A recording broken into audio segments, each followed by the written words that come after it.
इयं ब्रह्म वेदांत विदो वदन्ति परम प्रधानम पुरुषम तथान्ये विश्वोद्गते कारणम ईश्वरं वा तस्मै नमो विघ्न विनाशनाय। हे गणपति देवता, आप सभी तरह से कल्याणकारी देवता माने जाते हैं। मनुष्यों के बीच में देवताओं के अग्रगण्य देवता हैं। देवताओं के विवेक में भी आपका विवेक शामिल है। आप सारे प्रकृति के सारे सृष्टि की जो सृष्टि चक्र चल रही है उसके कार्य संपादन करने में प्रबंधन का काम करते हैं। कहीं भी नित्य नवीन अनुशासित और परिष्कृत छूट न जाए इस पर आपकी निगरानी रहती है। आप से निवेदन है, आपसे प्रार्थना है आपसे कि अभी का जो मनुष्य है, वर्तमान का जो मनुष्य है, जरा इसका भी तुलना संतुलन ये में है कि नहीं, कपित बात के संतुलन में है कि नहीं, कम से कम इतना तो एक बार नज़र दे के देख लीजिए। और ये बात पित्त कफ के असंतुलित स्थिति में उनको लगता है कि हो गया है। आपकी जो 3 शक्तियाँ लगातार सृष्टि के आदि से लगातार चल रही है, उन 3 शक्तियों में ही ये बात पित्त कफ का की 3 शक्तियाँ हैं। इन शक्तियों को थोड़ा सा शक्तिकृत करें। वायु को जो पार्ट हमारे शरीर के भीतर के कार्य करने की है उसको आप थोड़ा सा ऐसा करें कि जिसमें वो ठीक ढंग से काम करे। पित्त का यानी अग्नि का भी काम हमारा ठीक ढंग से हो, इस पर आपकी थोड़ी सी मदद चाहिए माने, और थोड़ा सा ध्यान दे दीजिएगा तो ये ठीक हो जाएगा। और जो बन गया है वह भी इस्तेमाल में रहे, पूरे इंद्रियों के लिए, पूरे तन मन के लिए, सारे के लिए इस्तेमाल में रहे। इस सब के पर ध्यान रखने की आवश्यकता पड़ गई है। आज मनुष्य जो है वो अपने खाने में जहर मिला लिया है। बहुत तरह की खान पान रहन सहन में बहुत परिवर्तन कर लिया है। नतीजा शिखर है, बहुत सी कठिनाई में है। अनजाने में ही हो रहा है यह। मनुष्य तो समझता है कि बहुत अच्छा कर रहे हैं, लेकिन बीमार की ओर जा रहा है। समीक्षा नहीं करता है कि हम क्यों बीमार पड़ रहे हैं। इसलिए कम से कम समीक्षा की क्षमता या प्रेरणा तो मिलनी ही चाहिए उसे। ये आपके तरफ से अगर मिले तो बड़ा आराम से सब में ये काम पूरा हो सकता है। मैं श्याम बिहारी तिवारी वेद और आयुर्वेद का उपासक हूँ। मुझे जो प्रेरणाएं मिलती है उसके अनुसार मैं आपको जगाने की कोशिश करता हूँ।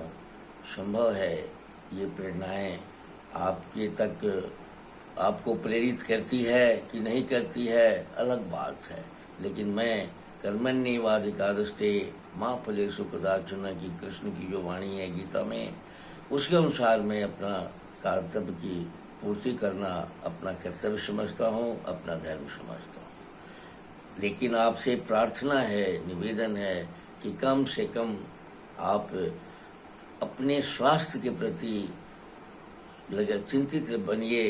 कैसे हम ठीक हों, क्यों बीमार हैं, क्या करने से हमारी बीमारी ठीक हो जाएगी। इन बातों की चर्चा भी अगर आपका मन करते रहेगा, हमेशा ध्यान में रहेगा, चेतनता में रहेगा, तो आप संपूर्ण चेतन तत्व के साथ, विवेक तत्व के साथ जुड़ जाएंगे और प्रकृति भी आपके साथ जुड़ जाएगी और आपकी जो भूल की सुधार हो जाएगा। क्योंकि हमारे भीतर ही एक रोकने वाला भी है और एक बिगाड़ने वाला भी है। बिगाड़ने वाला सिर्फ इंद्रियों के अधीन रखता है और रोकने वाला बुद्धि, विवेक और इत्यादि के साथ जुड़ा हुआ होता है। इसलिए आप जो भी कार्य करें, समझने की कोशिश करें और आपको जो रोकने वाला है ज़रा उस पर भी ध्यान दें कि आपके क्रियाकलाप को कौन रोक रहा है भीतर से। आप नहीं मानते हैं तो वो चुपचाप रह जाता है, फिर रोकने का काम लेकिन बंद नहीं करता है। ऐसी स्थिति में उस पर भी थोड़ा सा ध्यान दीजिए कि वो इंस्टिंक्ट है, वो प्रेरक आपका यंत्र है भीतर का, और आपको स्वस्थ, सुंदर और दिव्य और विज्ञान से युक्त बनाने के लिए वो रखा गया है। लेकिन उसको जब हम नेग्लेक्ट करने लगते हैं तो हम बीमार पड़ते हैं, मन भी हमारा बीमार पड़ जाता है और हम कमज़ोर हो जाते हैं।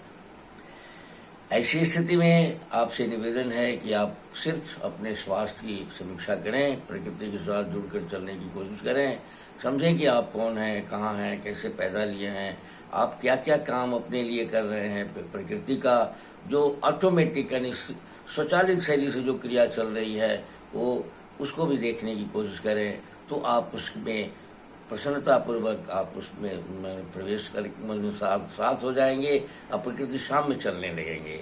ये भाव आपके भीतर जैसे उठेगी तो आपके भीतर की जो सारी तत्व हैं, ये सारे चेतनता है, पावर ऑफ इंटेलिजेंस है, वो आपको मदद करने लगेगा।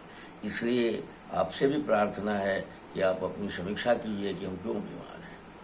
आज सब कुछ हम बढ़िया खाते हैं, सब कुछ ठीक ढंग से रहते हैं, लेकिन इसके बावजूद भी आज पाचन तंत्र की दुर्दशा ये हो गई है कि 100 में 90-99 व्यक्ति पाचन तंत्र में पैखाना तो पतला बहुत नहीं होता है, लेकिन फिर भी कब्ज बनी रहती है। पूरे के पूरे आप जो खाते हैं पूरे के पूरे शरीर में परिवर्तित होने की प्रक्रिया नहीं चल रही है। सब हमारा जो आप खाते हैं बहुत अच्छा खाते हैं, लेकिन हमारा शरीर की जो तंत्र है यानी तंत्र जो है, यह आपके खाए हुए पदार्थों को पूरा का पूरा नहीं निकालता है, उसको टॉक्सिन समझता है, हानिकर समझता है, जहरीला समझता है। नतीजा क्या होता है कि वो एक्यूमुलेट यानी माने जहर जो है वो एक्यूमुलेट होने लगता है, एक जगह इकट्ठा होने लगता है। नतीजा है कि उसको निकालने के लिए फिर सारी शक्तियों को सारे तंत्र के क्रियाशील तत्वों को लगाना पड़ता है। नतीजा होती है कि कब्ज की स्थिति बन जाती है और गैस की स्थिति बन जाती है, बेचैनी की स्थिति बन जाती है। तो अब आज 99% लोगों में कब्ज, गैस और बेचैनी है, और ये कब्ज होने का मतलब है कि मनुष्य अपने जीवन का बहुत सारा जो सुख है, जीवन का जो लक्ष्य है, जीवन की जो पूर्ति करने की जो प्रक्रिया है, सब में बाधा उत्पन्न हो जाती है। इसलिए हम अपने खाने को अगर सुधार लें और खाने में जो क्या खाएं क्या नहीं खाएं, क्या हमारे लिए सूट करता है, क्या हमारे पैखाना को नहीं रोकता है, या हमारे पैखाना को अगर पखाना हो भी जाता है तो क्यों हम परेशान होते हैं, इन पर विचार करेंगे तो हम स्वस्थ हो जाएंगे। इस कार्यक्रम के तहत हम पाचन संस्थान पर हम लोग बात करते हैं। 2 शक्तियां हैं, एक तो हमारे अन्न को पचाती है अग्नि, उसको पाचकाग्नि कहते हैं, और पचे हुए अन्न को शरीर में मिलाते हैं, उसको धात्वाग्नि कहते हैं। तो उस पाचकाग्नि जब बहुत बढ़िया मजबूत रहती है तो धात्वाग्नि को परेशानी नहीं है। धात्वाग्नि फिर से वो पचाने की क्रिया प्लाज्मा से रस से रक्त में, रक्त से मांस में, मांस से मेद में, मेद में से अस्थि में, मज्जा में, शुक्र में पचाने लगती है। ऐसी स्थिति को पैदा करने के लिए आवश्यक है कि आप सतर्क होकर, सावधान होकर अपने पर विचार करते हुए भोजन करें। आप जब कब्ज के शिकार हो जाते हैं तो आपको सबसे पहले ध्यान देखना है कि आप जितना खाते हैं उतना खा नहीं पाते हैं, भूख की कमी हो जाती है आप में, आपका वजन भी घटने लगता है। किसी हालत में तो वजन बहुत बढ़ने लगता है, लेकिन 99% परिस्थितियाँ वजन घटाने वाली ही होती है, और आपकी नींद में असर पड़ जाता है। आप सोए रहते हैं, तंद्रा में रहते हैं, अच्छे ढंग से सो नहीं पाते हैं। ये स्थितियाँ कब्ज की होती है, कॉन्स्टिपेशन की होती है। पतला पैखाना भी अगर आपका होता है तो आप समझते हैं कि आपको तो पैखाना ज़्यादा हो रहा है, आपको कब्ज कहाँ है। लेकिन आश्चर्य है कि पतला पैखाना होना भी कब्ज ही कहलाता है। वो एक बार में सारा पैखाना न होता है, 2 ही बार में हो। लेकिन अगर पतला न हो जाए, मन फ्रेश हो जाए तो कठिनाई नहीं है। लेकिन पतला पैखाना भी कब्ज का ही एक सूचक माना जाता है। उसको बंद किया आना चाहिए या सेमी सॉलिड होके आना चाहिए। जब पैखाना में कब्ज इत्यादि ये सब कुछ हो रहा होता है तो आपकी हृदय पर भी इसका असर पड़ जाता है।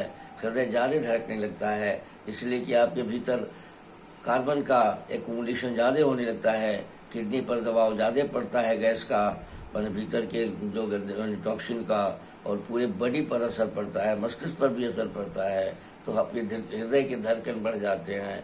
आपको देखेंगे कि साहब आप कभी को छाती में ज़्यादा धड़क रहा है, कभी कुछ हो रहा है, आपको भय भी होगा कि कहीं हार्ट डिजीज तो नहीं हो रहा है। लेकिन हार्ट डिजीज नहीं होता है, लेकिन फिर भी वो आप धड़कन के शिकार हो जाते हैं।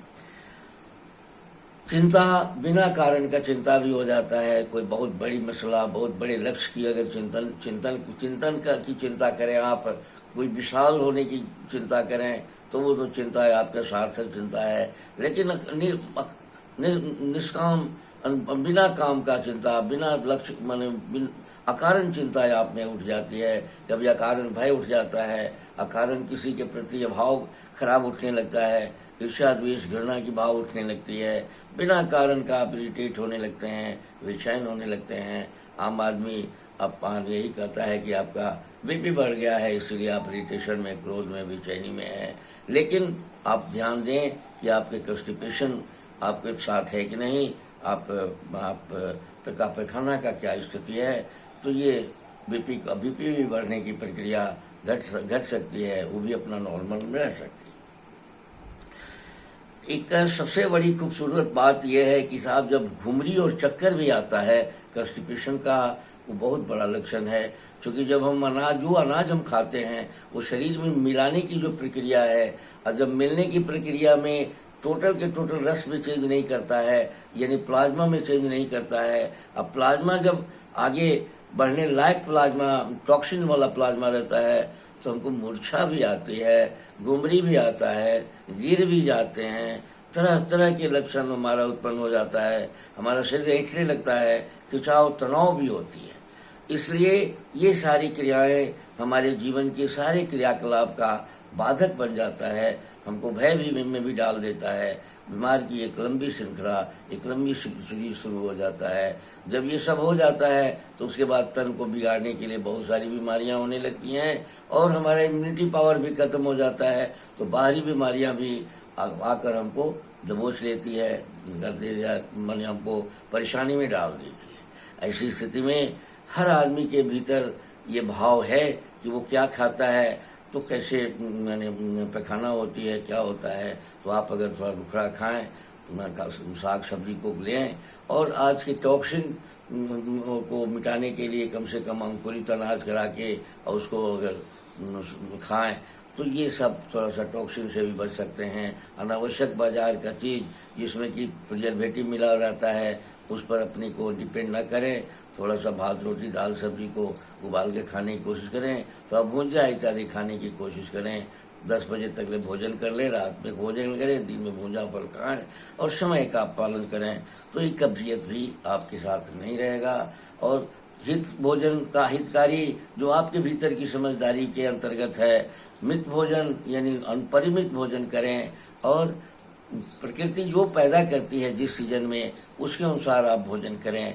तो सब संभव है कि ये परिस्थितियाँ आपको नहीं आएगी, और ये परिस्थितियाँ नहीं आएगी तो आपका जीवन सफल हो जाएगा। आप जो लक्ष्य बनाकर चलेंगे उसमें लक्ष्य की पूर्ति हो जाएगी। एंग्जाइटी, अनावश्यक एंग्जाइटी नहीं रहेगा, तंद्रा नहीं रहेगा, आलस्य नहीं रहेगा, और आप हमेशा मैंने बीमार होने के लिए, मैंने बेहोश होने की भाव आपकी नहीं रहेगी। घुमरी चक्कर नहीं आएगा, आपको भय भी नहीं रहेगा।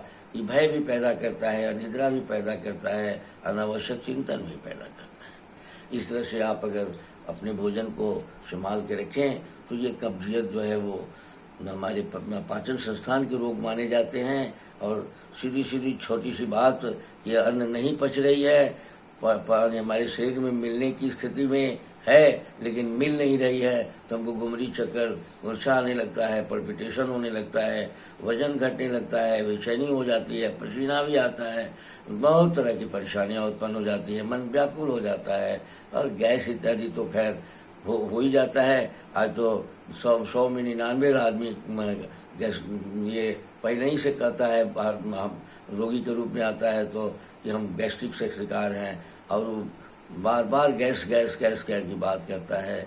और कब्ज को माने पर भी हम बात करेंगे आगे कि ये कब्ज मिटाने से ये गैस्ट्रिक ठीक नहीं होता है। तो इस तरह से आप खान पान रहन सहन के माध्यम से अपनी कब्जियत को अगर मिटाते हैं प्रयास करके, तो आपकी कब्जियत मिट जाएंगे, आपकी मन प्रसन्न रहेगी, एंग्जाइटी से दूर रहेंगे, नींद भी खूब अच्छी ढंग से आएगी, आपको सब तरह से माने स्वस्थता आपको आपके हाथ में रहेगा, प्रसन्नता भी आपके साथ रहेगा। इसी के साथ आज का यह कार्यक्रम आपको मैं समर्पित करता हूँ। अगले कड़ी में इसके रेचन पर पखाना कराने वाली प्रक्रिया पर हम बात करेंगे। धन्यवाद।